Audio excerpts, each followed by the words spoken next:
അതൊക്കെ പറഞ്ഞല്ലോ അല്ലേ? ഇനിയിപ്പോൾ സോറി പറയുമ്പോൾ എല്ലാം കഴിഞ്ഞു. പറയുന്നവർക്ക് വായി വരുന്ന എന്തും വിളിച്ച് പറയാം. കേൾക്കുന്നവരുടെ മാനസികാവസ്ഥയൊന്നും ആരും നോക്കാറില്ല. സാരമില്ല, ഡാഡി ഇല്ലെങ്കിലും എല്ലാവരുടെയും വായിരിക്കണ കേൾക്കാനായിട്ട് കിടക്കുന്ന ആളാണല്ലോ. എന്തപ്പോ കണിക്കണ്ട അഹങ്കാര വർത്താനൊക്കെ പറഞ്ഞിട്ട് എന്തിനാ അവളെ മാത്രമായിട്ട് കുറ്റം പറയണേ? ആരും മോശക്കാരല്ലല്ലോ. എന്ത് മോശക്കാരല്ലാന്ന് ഞാൻ പറയണ എല്ലാവർക്കും പറയാൻ പാടുള്ളൂ. അങ്ങനെയാണോ അവളെ ഞാൻ വളർത്തിയേക്കണത്? എന്നിട്ടൊരു സോറി പറയങ്ങോട്. സോറി എന്നുള്ള വാക്ക് കണ്ടുപിടിച്ചില്ലായിരുന്നെങ്കിൽ എന്ത് ചെയ്യും? ആ പുറത്തു പോയിട്ട് 2 കരിയാപ്പല തണ്ട്. അയ്യോ, ഡാഡിക്ക് ആരോടും പിണക്കമൊന്നുമില്ല.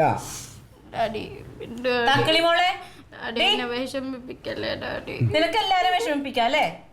അതിനാർക്കും കുഴപ്പമില്ല. ചെല്ലു പോയി ആ 2 കരിയാപ്പല തണ്ട് എടുത്തിട്ടുണ്ടോ?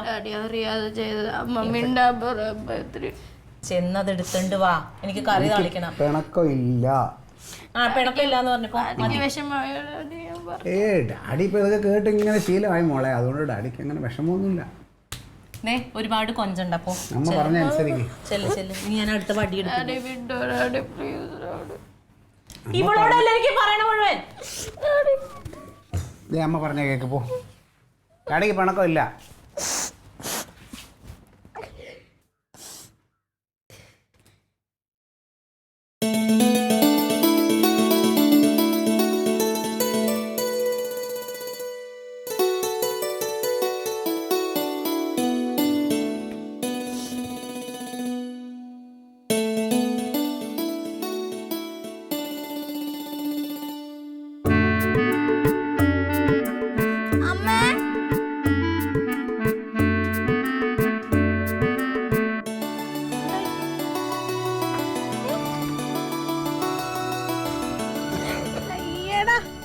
എവിടെ ഡാഡി? അമ്മ വന്ന് കാണട്ടെ.